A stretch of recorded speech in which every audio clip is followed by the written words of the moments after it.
रुपया बांटने का काम किया। 20 वर्षों में 600 करोड़ और अब उन्होंने 4 साल में 11,000 करोड़ रुपए बांटे ताकि महिलाएं अपने पैरों पर मजबूत। उसी प्रकार कई ऐसी चीजें हैं, एक एक करके गिनाना शुरू करो तो दिन भर यही लग जाएगा अपनी योजनाओं के बारे में। हमको पता है इस राज्य में गरीब कितने हैं, कैसे गरीब लोग हैं, कैसे मजदूर लोग हैं, उनके लिए क्या काम करना चाहिए, नहीं करना चाहिए, हम लोगों से अच्छा कोई और नहीं जानता। चूसना जानता है, देना नहीं जानता।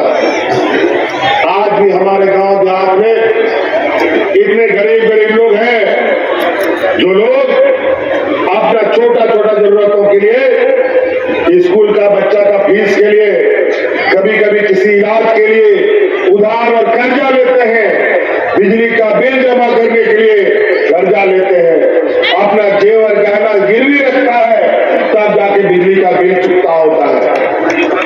अगर बिजली का बिल समय पर कब्जा नहीं देने से कोर्ट कचहरी और पुलिस हो जाता है, बच्चा का फीस नहीं देने से बच्चा को स्कूल से बाहर निकाल दिया जाता है। आज इन गरीबों का पूरा बोझ आज हमने अपने कंधे पर लिया। आज बिजली का सारा बिल का बकाया माफ हो गया।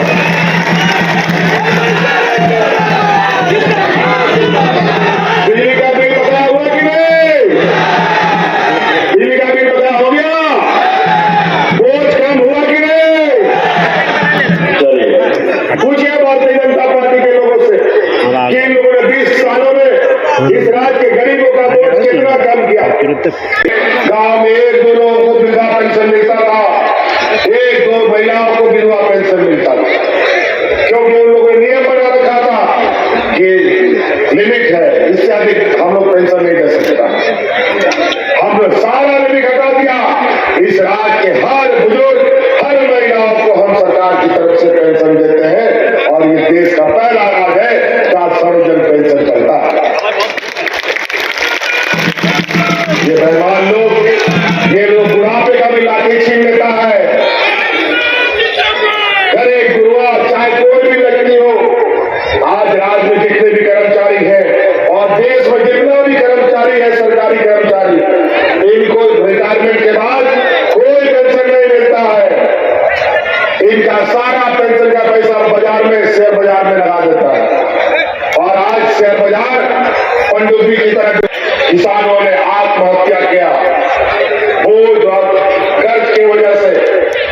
मौसम आए दिन खराब रहता है, समय पे बारिश होता है, समय पर बारिश नहीं होता है। 20 वर्षों में कभी किसानों के लिए इनकी आंख में एक बूंद पानी नहीं आया।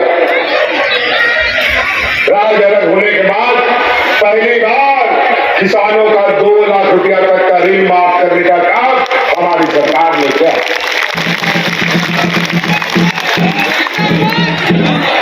तो इसलिए साथी, बहुत सारे काम इन लोगों ने तो 2 साल कोरोना हमारा खा गया, 2-2.5 साल तो हमको इतना परेशान किया, जब तक सरकार गिरा हो वाली बात हमको जेल में भी इस चक्कर में डाल दिया। संपदा यहाँ के जमीन अपने व्यापारी मित्रों को सौंपने के लिए इन लोगों ने नई रणनीति बना रखी। याद रखिएगा, 20 सालों तक इनकी सरकार रही है झारखंड में। इन लोगों ने इस राज्य में लोगों को भूखा मरवा दिया, दर्जनों लोगों को, जिसका गवाह मैं खुद रहा हूं। इन लोगों ने 20 वर्षों में किसानों को आत्महत्या करने के लिए मजबूर कर दिया और आज किसानों के सुख दुख में ये इंडिया गठबंधन खड़ा है। आज हम लोगों ने 5 साल जो हम लोगों ने चुनौती देखा, किसी सरकार ने 5 साल का इतना चुनौती नहीं देखा। आपको मालूम है कि हमारे ही सरकार के कार्यकाल में कोरोना जैसा महामारी आया।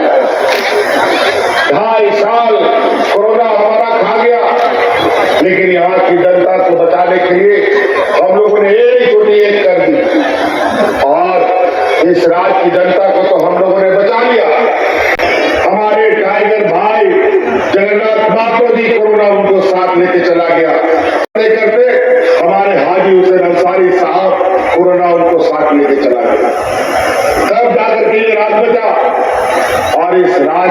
लड़ाई में सबसे अधिक हमारा साथ देने वाला इस राज्य की आधी आबादी महिलाओं ने हमारा साथ दिया। आपको मालूम है झारखंड देश का सबसे गरीब पिछड़ा राज्य है। यहाँ पर मजदूर किस्म का लोग अधिक रहता है।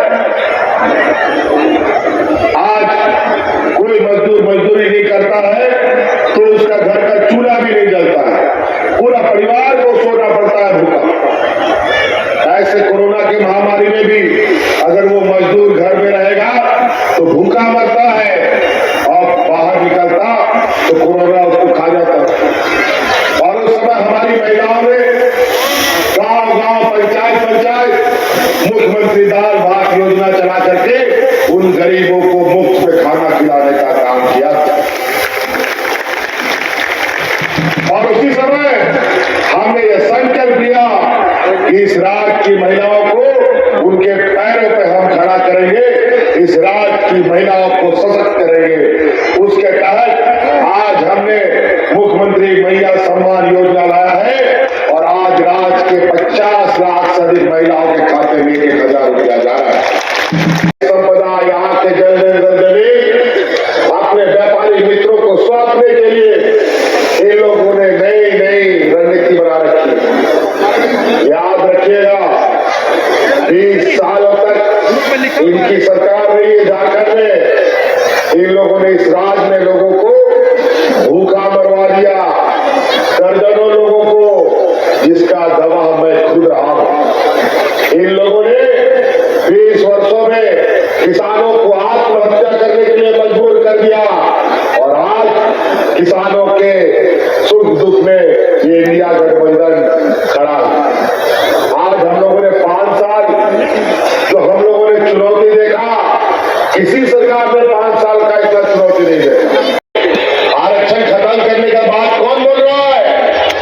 पूछे 2015 में इनके संघ प्रमुख प्रधानमंत्री के पास प्रश्न रखता है कि आरक्षण कब तक मिलना चाहिए कि नहीं मिलना चाहिए, इस पर कमेटी बनना चाहिए। ये लोग बोलते हैं संविधान बदलेंगे, ये लोग कहते हैं आरक्षण समाप्त करेंगे और ये हम लोग को बोलते हैं आरक्षण समाप्त करेंगे।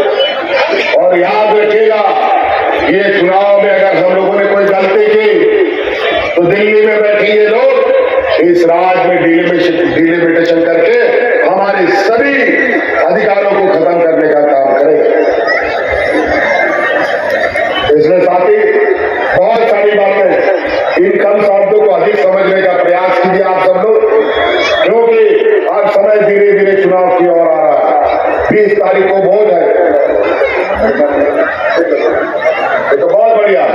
1 नंबर ईवीएम मशीन हम लोग का हाथ था, गुरुजी का आशीर्वाद, सोनिया जी का आशीर्वाद, वामदल का आशीर्वाद, लालू जी का आशीर्वाद हमारा दर्शन माता जी के साथ है।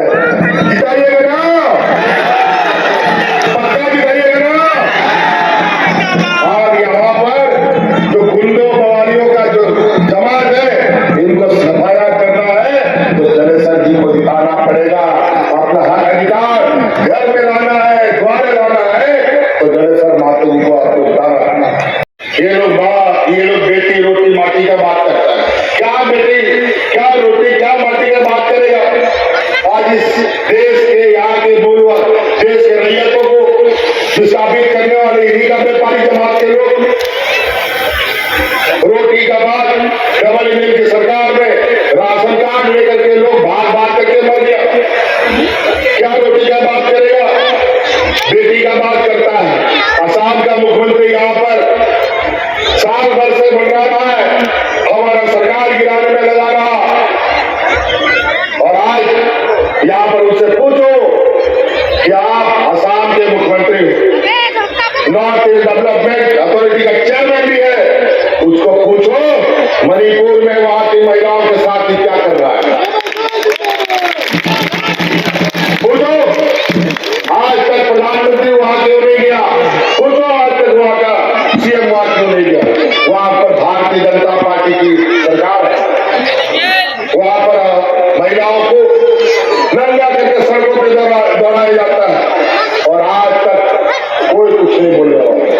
के श्रेष्ठ nursing paramedical pharmacy ITO management प्रशिक्षण संस्थान, इसके मंडल ग्रुप ऑफ इंस्टीट्यूशन